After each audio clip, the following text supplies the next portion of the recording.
Hello guys! Hello, this is for Scorpio. Scorpio, welcome dito sa aking channel.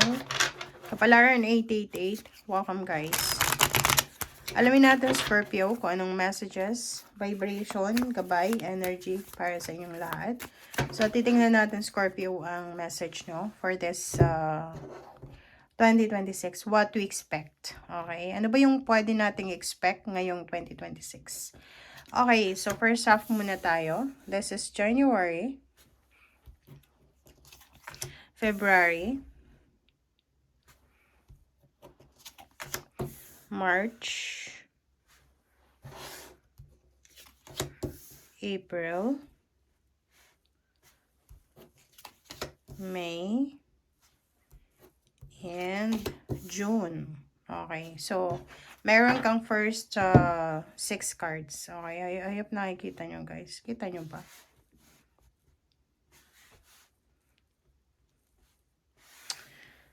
Alright, so dito sa first 6 cards natin, first half siya ng 2026. Ito yung January mo. This is your January, Scorpio. 7 of Wands. You're fighting for something ngayong January. Mayroon kang nilalaban. Punong-puno ka ng negative thoughts, negative energy. Parang,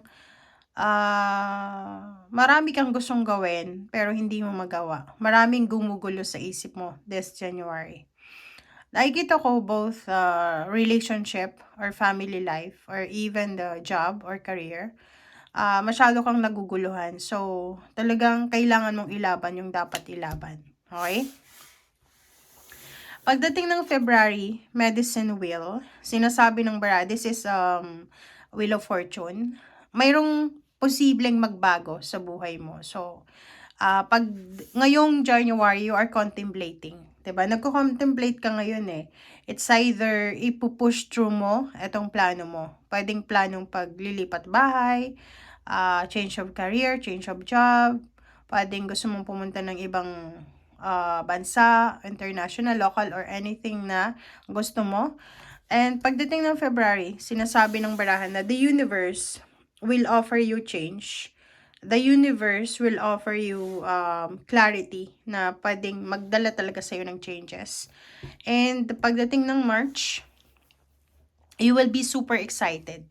You're excited because may mga celebration ka na posibleng may celebrate. Okay, there's a celebration na posibleng i-celebrate ka pagdating ng March. So, may mga birthday celebration, wedding anniversaries, fiesta, or anything na celebratory siya pagdating ng March. Nakikita din natin dito sa 3 months na to, January, February, March, na pag halimbawa na nakaranas ka ng negative energy, negative thoughts, or yung parang nawawalan ka ng gana, you need to be excited. Kasi may mga possible ka na plano for the rest of 2026 na talagang mangyayari yan. Depende sa kung ano yung mindset mo. April, nakikita ko sa'yo, maybe you're going back to the place where you belong. Pagdating ng April, kung nasa ibang bansa ka, pwedeng ikaw ay babalik ng Pilipinas for vacation. You're going back to your ex. May mga pagbabalikan with your past relationship. Babalik ka sa dati mong trabaho. Babalik ka sa dati mong habit. Okay? And pagdating ng May, Queen of Cups, as water sign, Scorpio ka naman eh. So, sinasabi ng barahan na you control your emotion very well. Kumbaga, pagdating ng May, wala kang dapat na alalahanin kasi controllable mo yung sitwasyon. And yung Queen of Cups na to, sinasabi ng barahan na yan na wala kang dapat na alalahanin emotionally kasi manageable yung emotion mo. Kumbaga, siguro dito sa 3 months na to, January, February, March, hindi mo masyadong ma-manage yung emotion mo. But pagdating ng May, medyo manageable siya. And June, 7 of Pentacles. So, nagbibilang ka ng pera or pwedeng nag-aantay ka ng pera. So, maybe, etong 7 of Pentacles na to, ito yung pera na trinabaho mo na. Okay? Hindi siya yung pera na tatrabahuhin mo pa lang. Ito yung pera na trinabaho mo na. So, ibig sabihin, Maybe this is retirement fee, back pay, ano ba, savings na kukunin mo. Parang ganun. Alright, so, pasensya na guys sobrang lamig. Sobrang lamig dito sa lugar ko. Alright, so tingnan natin for the second half of 2026. Scorpio.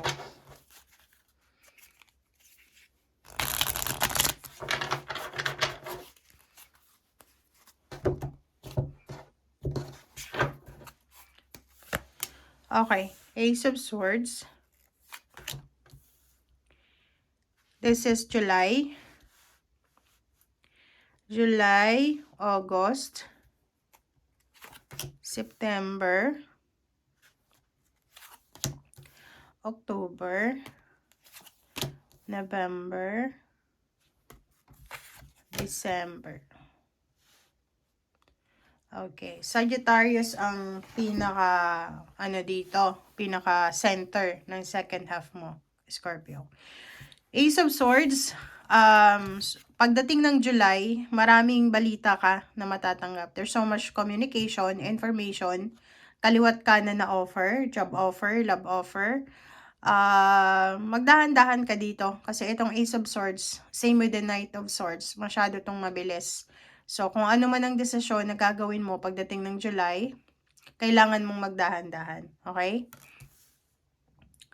And, the Devil, July, August, Capricorn energy. Mag-iingat ka pagdating ng August kasi there's a Capricorn here na pwedeng pinagpaplanuhan ka ng hindi maganda. So, mag-iingat ka sa pakikipag collaborate sa mga Capricorn or any earth signs, even Taurus, Capricorn, and Virgo. Sa tatlong zodiac sign na yan, mag-iingat ka. And you need to be careful also pagdating ng August sa usaping pera. Manage your finances wisely. And September, King of Swords, sinasabi ng bara sa'yo dito na pagdating ng September, isang Virgo, Capricorn, and Taurus ang pwedeng pumasok sa buhay mo para lituhin ka, which is related siya dito. Kasi pagdating pa lang ng August, mayroon ng Virgo, Capricorn, and Taurus na inggit sa'yo. Nainggit sila sa'yo kasi your disposition in life is different from them. So, mag-iingat ka pagdating ng September kasi yung direksyon na tinatahak mo ay pwedeng maapektuhan ng mga earth signs, Virgo, Capricorn, and Taurus. And Nine of Wands, pagdating ng October, makakaramdam ka, Scorpio ng sobrang pagod. Okay? Pagdating ng October, sobrang makakaramdam ka ng pagod, mental anxiety, depression, or pwedeng makaramdam ka ng pagod sa katawan. Okay? And pagdating ng November, this is Knight of Pentacles. And sinasabi sa'yo ng November na makakatanggap ka ulit ng job offer. Maybe this is international, local, or there's someone na mag-offer sa'yo para, kasi October, pwedeng wala kang trabaho. It's either wala kang trabaho, or pwedeng may trabaho ka na gusto mong mag-resign or umalis, magpahinga. And pagdating ng November, sinasabi ng baraha sa'yo na possible na may mag-share ng blessings or resources sa'yo. And pagdating ng December, kinakailangan mong magdahan-dahan sa pagbabudget ng pera, paghawak ng pera, yung mga gastusin. Kasi pwedeng wala kang pera sa month na yan. Kasi possible na yung mga nag-resign ng October or yung mga nagpahinga ng October, syempre wala kayong bonus, wala kayong 13th pay pagdating ng December. Alright? And overall, sinasabi ng bara sa'yo na yung first half mo, nakikita natin dito na maraming celebration na magaganap sa buhay mo. Yung first 3 months, January, February, March, medyo negative ka. Pero mayroong excitement ka na nararamdaman kasi maraming celebration, marami kang gagawin na pwedeng magdala sa'yo ng happiness. Pagdating naman ng April, May, June, pwedeng vacation mode ka, okay? Nagbabakasyon ka, or maybe March, April, May, June, nagbabakasyon ka. And yung second half mo, nakikita natin may mga months na pwedeng wala kang pera, may mga months na may pera ka. And yung second half mo ng 2026, yun, yung kailangan ka mag-ingat sa mga earth signs, Virgo, Capricorn, and Taurus, kasi sila yung magiging rason, baka bumagsak yung negosyo mo, baka mag-resign ka, baka mawalan ka ng pera, because they are parang devil in your life sa buwan na to. July, August, September, October, November, hanggang December.